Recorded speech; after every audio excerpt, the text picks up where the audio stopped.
Okay, so my name's David Coleman. I'm one of the Yeoman Warders or Beefeaters here at the Tower of London, and your teacher's asked me to do a little video of the tower, telling you all about it.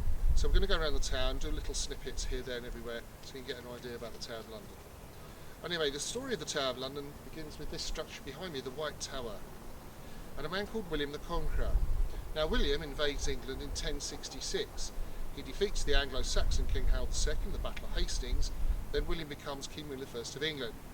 Now the Normans were an army of occupation. They built a series of defensive towers around England.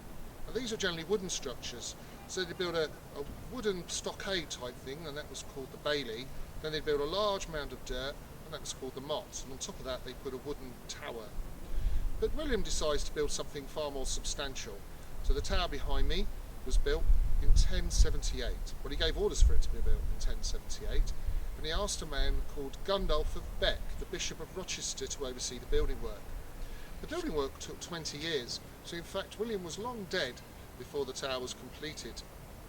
Once the White Tower was completed, the kings at the time had moved things to the Tower of London that they thought important to them, trusted employees here at the tower who could look after the king's valuables. So the crown jewels were moved here in 1303. Now they used to be at Westminster in the Abbey there, where the House of Parliament are, but unfortunately the priests who ran the Abbey kept stealing parts of the crown jewels. So Edward I moved the crown jewels to the Tower of London, and they've been ever since. The Royal Observatory was first established here at the Tower of London by a man called Flamsteed. It was originally established here, but it was only going to be temporarily here. It was going to move to Woolwich, and then the Royal Observatory will be on the northeast corner of the White Tower.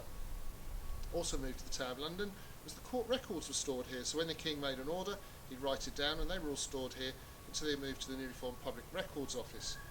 The Royal Armouries were also here at the Tower of London. In fact, all the arrows for the Battle of Agincourt in 1415 were made and stored here at the Tower before they were taken to France when they defeated the French. In other wars we've had with France and various other countries, weapons were stored here at the Tower. Now one of the more important things here at the Tower of London from about 1100 was the Royal Mint, a very powerful symbol of monarchy, having your picture on the front of the coins.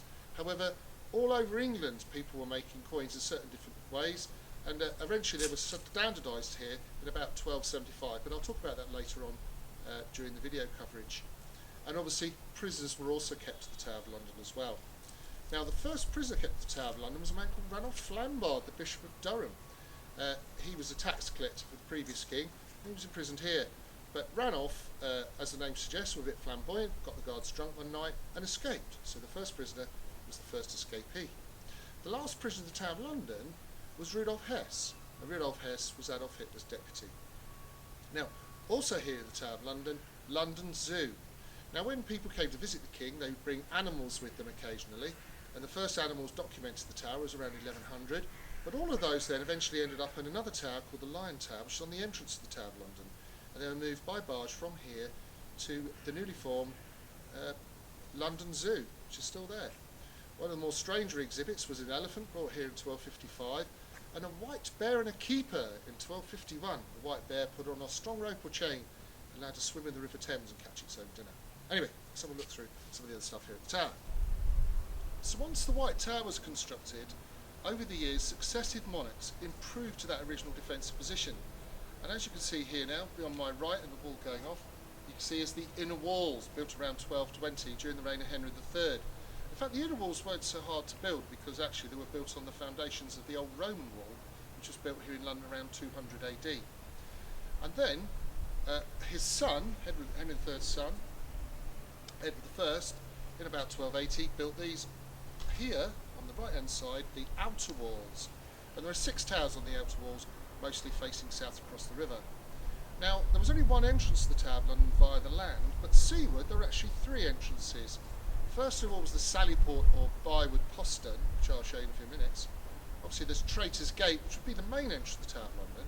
But later on, the king would like a far more, shall we say, splendid entrance to the tower. So the tower you can see on my right just here is called the Cradle Tower, and was built about 1325. It's called the Cradle Tower after a type of boat which was adapted to use it. So the king would go up to the side of the Cradle Tower, a small cradling device would come out, lift up the boat, and he'd be lifted into a small chamber where he could get out and keep his feet dry. So on the outside of the Tower of London, and when you come for a visit to the tower, you'll come down through the gates here and through and across into the tower itself. And we're stood in front of the middle tower. Now, just a bit further up the top here, there'd have been a set of gates there years ago called the Boardwalk Gates. So you would have come through the Boardwalk Gates, crossed over a drawbridge into the half-circular tower called the Lion Tower, across a drawbridge to the side of this building, then into the middle tower, then across another drawbridge here to enter the Tower of London. And this tower stood in the middle of the moat, therefore it was known as the Middle Tower. Now the area outside, the other side there, from 1100 till 1832, that was the location of London Zoo until it moved to Regent's Park. In fact, the first elephant ever seen in England was held in there in 1255. People weren't sure what to feed it because they'd never seen anything like that before, so it was fed beer and champagne. Unfortunately, it died. Now, the Middle Tower was never used to house prisoners, really, although in 1780, a man called Lawrence Shirley, the fourth Earl of Ferrers, was kept up there. But he's one of the very few prisoners kept in the Middle Tower. The Middle Tower itself was used as a guard room and later as the garrison hospital. Let's have a look at the moat now, shall we? Follow me. Okay, we've moved a little bit further on. Just here's the Middle Tower. We've moved along the causeway, and now behind me you can see the moat, or where the moat used to be. And the moat was built with the outer walls during the reign of Edward I. It was constructed by a man they brought over from Holland called Master Walter. Now originally the moat was 120 feet wide, and it was about 15 foot deeper than it is now. Now this area was stood here because there used to be sluice gates here. Don't forget the River Thames is tidal. So when the River Thames was in, the tide was in, they'd open the sluice gates and that would allow a movement of water around the tower, around the moat, to flush out filth, waste and sewage and allow fresh water in. However, as time went on, the sluice gates were moved further out. Now, unfortunately, all the, shall we say, rubbish from the tower was chucked in the moat. And as time went on, more and more rubbish was thrown in the moat. And in fact, as London became larger and larger, the moat became a huge, great toilet, a cesspit. So eventually, in 1843, the moat was drained and filled to the level you can see today. And it was used extensively at the time as a parade ground for the military garrison. Isn't that interesting? Let's make our way through the Byward Tower. Come on, then. Right, we've made our way across the causeway, through the Byward Tower, into the outer ward of the Tower of London. And you can see here behind me the Byward Tower, the tower which stands by the outer ward, and therefore it's known as the Byward Tower. Now you can't see it very well from here, but where the gates are, just to the left, is another smaller gate, which is called a postern. Right, we've made our way a little bit more into Mint Street now, and to my right the outer walls, and to my left the inner walls. And the area that runs between the two, around the Tower of London, is known as the outer ward of the Tower of London.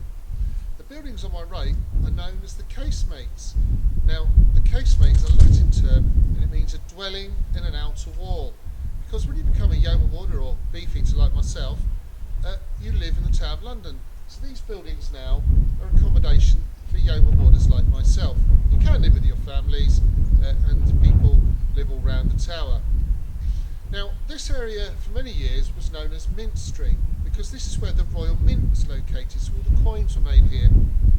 Now, coins were made at the tower in this area from about 1100, but it didn't get until about 1280, when the king at the time wanted to standardise, because people made coins all over the country out of silver, and he wanted to centralise it all and make sure it had the same stamp on, so he brought it all here to the tower. So from 1100 till 1810, this is where the Royal Mint was located. Now, to my right and up here, that used to be the home for a man called Sir Isaac Newton.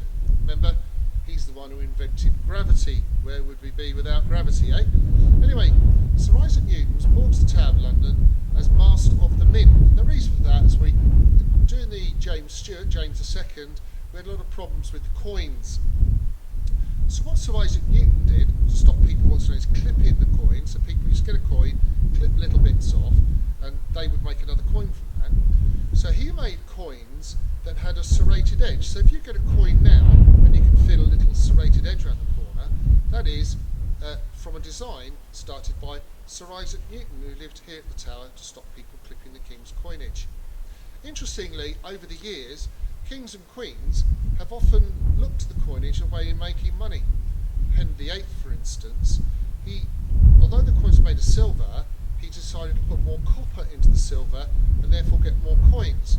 So Henry VIII was known as Old Copper Nose because the coins were rubbed in people's pockets, they'd rub the silver off and the noses would become copper. Isn't that funny? So now we're standing at the infamous Traitor's Gate. That was built during the reign of Edward I in around 1280.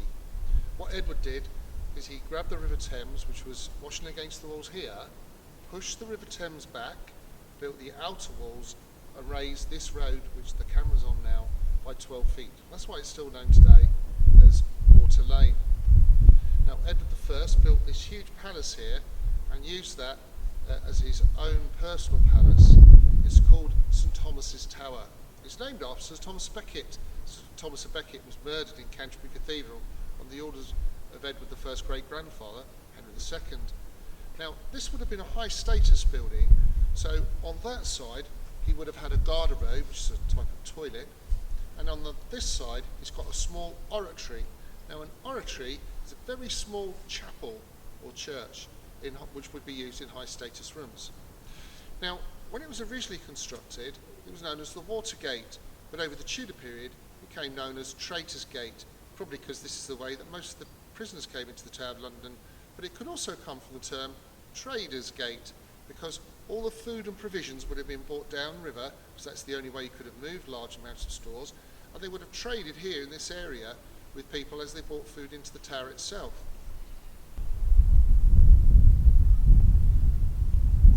So again, here on my left is Traitor's Gate, and here on my right is the inner walls, of which there are 13 towers on the inner wall. On the outer wall to my left there are 6 towers on the outer wall. So with the central tower, the White Tower, there are 20 towers in the Tower of London. Now, what they tended to do is build a tower, and they named it. But quite often towers were named after what they did. So within the Tower of London, some of the towers, their names changed over the years. And behind me now, you can see this circular tower, which is known as the Wakefield Tower. Now that was originally called the Blunderville Tower, named after one of the constables here at the Tower of London. That was actually then known as the Great Hall, because this was Edward I, remember he built Traitor's Gate, this was Edward I's father, Henry III, and he used that as a royal palace, so it was called as the Hall Tower. Then it was named after, actually, a man called William de Wakefield, who again was one of the clerks for Edward I.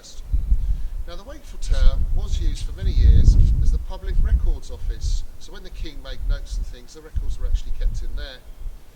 Now, on the 21st of May 1471, Henry VI was actually murdered in there. Now Henry VI, when he was King of England, had founded Eton School and King's College, Cambridge.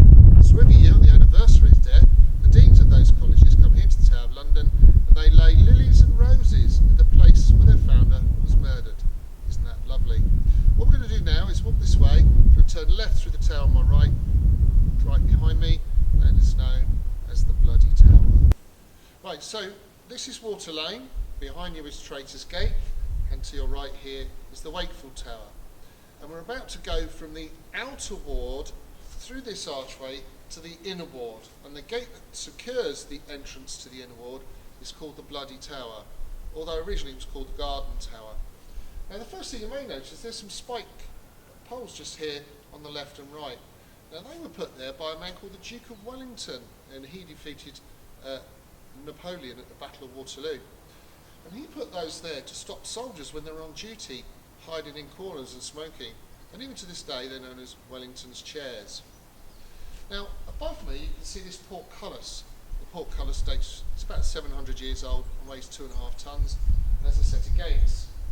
So in the medieval time, if you'd attacked this castle or this particular entrance, you were on a battering ram, you'd have to beat your way through the portcullis, then you'd have to beat your way through the gates, then once you got into this area here, you'd have to beat down another set of gates and another portcullis the other side. But as you're going through that, above your head here will be holes, they're known as murder holes. So as you're fighting your way through, people are going to drop things on you as well. Isn't that horrible? We're now in the inner ward of the Tower of London, And behind me now you can see the infamous Bloody Tower, which would have been a gatehouse between the outer ward and the inner ward. This tower, though, originally was called the Garden Tower because there was a large garden that used to run from here and along to the end of the buildings. And it wasn't unusual in old castles years ago for people within it to grow herbs and spices and things like that to flavour their food. In fact, Edward I had a penchant for gooseberries and had his own breed of gooseberry called Edward I gooseberry, which was first used in 1275. It's now extinct though. This garden now behind me was part of a garden which Sir Raleigh would have used. Sir Raleigh was kept in prison for 13 years in the Bloody Tower, and apparently from his adventures abroad brought back all sorts of strange plants and herbs, and he had a little garden here, and people would come and visit him, and he'd make potions out of these things to help people recover from various illnesses.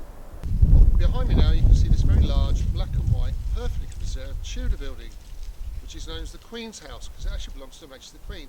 It's one of the royal palaces.